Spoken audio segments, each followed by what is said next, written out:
माहेरी येऊनही कीर्तीला आराम मिळत नव्हता. तिची रात्रीची झोपच उडाली होती. बरेच दिवस ती नीट झोपली नव्हती. दिवसभर ती शांत आणि सुन्न बसायची. दिवसभर रडू येत होते आणि रात्री झोपण्याचा प्रयत्न केला तर सासरच्या घरी पाहिलेले तेच दृश्य तिला पुन्हा आठवायचे. कोणत्याही पत्नीने आपल्याच नवऱ्याला तिच्या सासूसोबत या अवस्थेत पाहणे ही काही सामान्य गोष्ट नाही. काही दिवसांपासून कीर्ती आजारी पण पडली, कारण तिने डोळे मिटले की तिला तिचा नवरा आणि सासू दिसत होती. ते दृश्य इतके वाईट होते की ते विसरणे शक्य नव्हते. असं कोणतं कारण होतं की कीर्तीला तिचे सासरचे घर कायमचे सोडावे लागले? कारण ऐकल्यानंतर कदाचित एकदा कोणाचा विश्वास बसणार नाही, पण हे कीर्तीच्या आयुष्यातील सत्य होते. अखेर तिला असे काय दिसले ते जाणून घेऊया. कीर्तीचे 1.5 वर्षापूर्वी अक्षय सोबत लग्न झाले होते. कुटुंबियाच्या सहमतीने हा विवाह झाला. कीर्ती खूप लाजाळू, सुसंस्कृत आणि समजूतदार मुलगी होती. ती सुंदरी होती, त्यामुळेच अनेक मुलं तिच्या मागे पडायची. पण तिने कोणाला फारसे महत्त्व दिले नाही, कारण लग्न जेव्हा आईवडिलांच्या मर्जीनुसार व्हायचे असते तेव्हा विनाकारण कोणाशी मैत्री करून त्यांची बदनामी कशाला करायची. ती अशा विचारांची मुलगी होती. म्हणून तिला वाटे लग्न तिच्या घराजवळच व्हायला हवे, जेणेकरून तिला वेळोवेळी आईवडिलांची काळजी घेता येईल. आणि तसंच झालं. कीर्तीच्या घरापासून अक्षयचे घर 4-5 किलोमीटर अंतरावर होते. संबंध आल्यावर सर्वांनी सहमती दर्शवली आणि लवकरच एंगेजमेंट आणि लग्न झाले. कीर्ती नोकरी करायची. तिचा ऑफिसचा वेळ 9 ते 5 पर्यंत होता. लग्नामुळे तिने 1 महिन्याची सुट्टी घेतली होती आणि त्या सुट्ट्या बघता बघता कधी संपून गेल्या हे देखील कळले नाही. पण या सुट्ट्यांमध्ये जेव्हा कीर्ती अक्षयला म्हणाली, जर आपल्याला फिरायला जायचे असेल तर आपल्याकडे हीच वेळ आहे, यानंतर मी पुन्हा सुट्टी घेऊ शकणार नाही. पण कोणत्या ना कोणत्या कारणाने कीर्तीची सासूबाई हे प्रकरण टाळत असे. सासू रोज एक ना एक अडवणूक करायची की दोघांना इच्छा असूनही लग्नानंतर फिरायला जाता आले नाही. सुट्ट्या संपल्या आणि कीर्ती तिच्या कामावर परतली. या 1 महिन्यात कीर्तीला एक गोष्ट सतावत होती की अक्षय तिला वाटत होता तितका रोमॅन्टिक नव्हता. तो फक्त कामाबद्दल बोलायचा आणि कीर्तीसोबत औपचारिक वागायचा. आतापर्यंत तो कीर्तीच्या जवळही आला नव्हता आणि तिला ही गोष्ट थोडी विचित्र वाटली. पण ती सुद्धा क्वचितच बोलायची आणि लाजाळूही होती, त्यामुळे तिने सुरुवातीला त्याच्याकडे दुर्लक्ष केले. मात्र लग्नानंतर 3-4 महिन्यांनी ही औपचारिकता तिला त्रास देऊ लागली. तिला जाणून घ्यायची होती की अक्षय माझ्यापासून एवढं अंतर का ठेवतो, यात काय कारण आहे.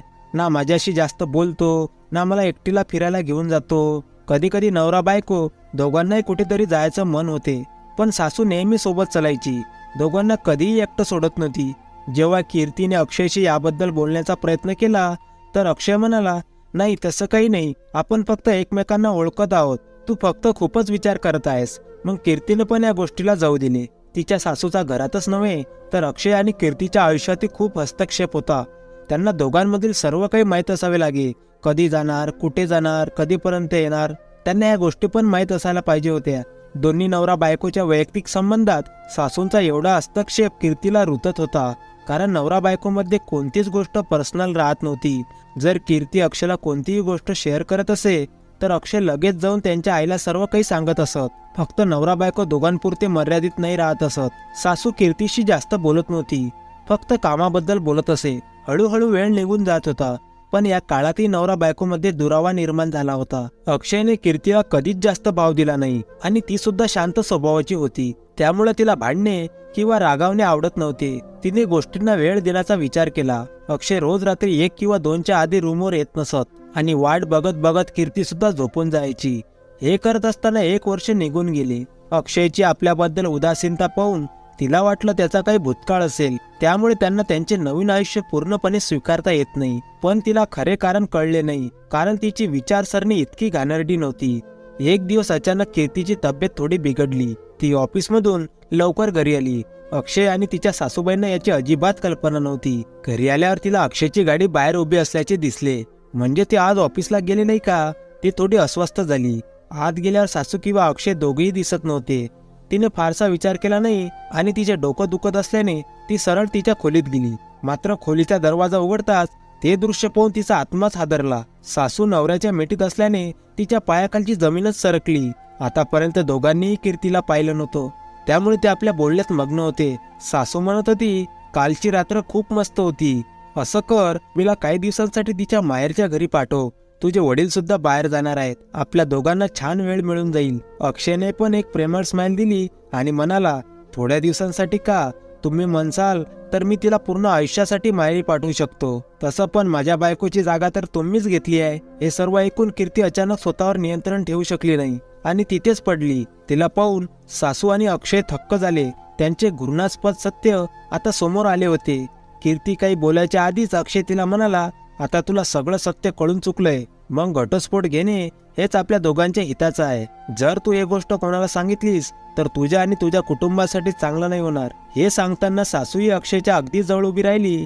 त्याला धरले आणि कीर्तीकडे बघून हसू लागली. असं वाटत होतं जणू काही घृणास्पद पिक्चराचे घाणेरडे दृश्य चालू आहे. नवऱ्याच्या अशा धमक्या ऐकून कीर्तीने त्याला आणि सासूला काहीच म्हटलं नाही. तिच्या वस्तू पॅक केल्या आणि एवढंच सांगून निघून गेली की मी कधीच कोणाला सांगणार नाही. घटस्फोटाची कागदपत्रे लवकरच तुमच्याकडे येतील. माहेरी पोचल्यावर घरच्यांनी खूप प्रश्न विचारले, पण ती एवढंच म्हणाली, आमच्या दोघांचं नातं कधीच होऊ शकत नाही.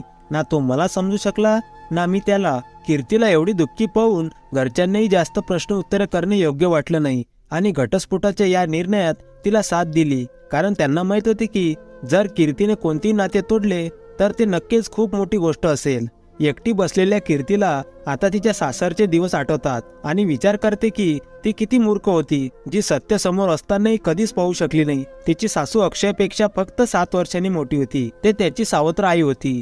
सगळ्या आईच्या निधनामुळे वडिलांनी आपल्या वयापेक्षा खूप लहान मुलीशी लग्न केले होते.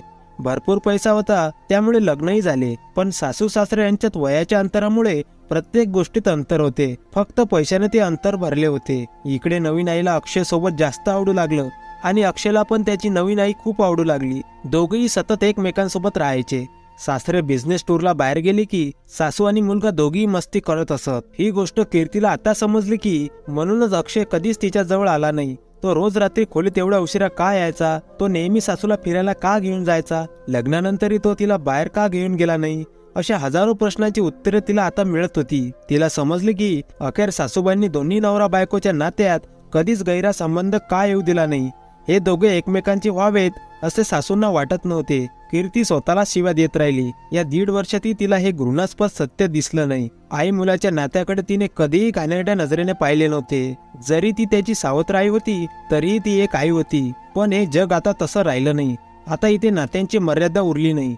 असा विचार करून कीर्तीने हे घृणास्पद सत्य स्वीकारले आणि ही गोष्ट तिच्या मनात गाडून टाकली. कथा कशी वाटली मित्रांनो नक्की कमेंट करून सांगा आणि चॅनलला प्लीज सबस्क्राईब करा. आणि ज्यांनी पण कथा शेवटपर्यंत पाहिली चॅनलला प्लीज सबस्क्राईब करा. तुमचं सहकार्य असू द्या. धन्यवाद.